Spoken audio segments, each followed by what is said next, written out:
ಏನನ್ನಿಸ್ತು? ಕರ್ಕಶ. ಜೋರ ಹೇಳು. ಕರ್ಕಶ. ತೊಂದರೆ ಆಗುತ್ತಾ ಯಾರಿಗೆ? ತೊಂದರೆ ಆಗುತ್ತಲ್ವಾ? ಮತ್ತೆ ಯಾಕೆ ಹಾಕಿದ್ಯಾ? ಸ್ಕೂಲ್ ಬಸ್ ಅಲ್ವಾ ಅದು? ಸರಿ ಒಂದು ಹರೀಶ್ ಟ್ರೈ ಮಾಡಿ. ನೀನು ಕೆಳಗಿಳಿ ಹೊಡ್ತಿ ಅಂತ ಅರ್ಥ. ಕೂತ್ಕೋ.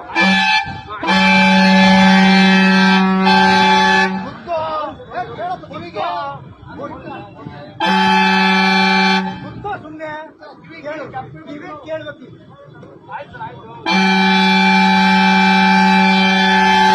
ಖುಷಿ ಅನ್ಸುತ್ತಾ? ಹರೀಶ ನನ್ನ ಕೇಸ್ ಹಾಕಿ ಬಾಯ್.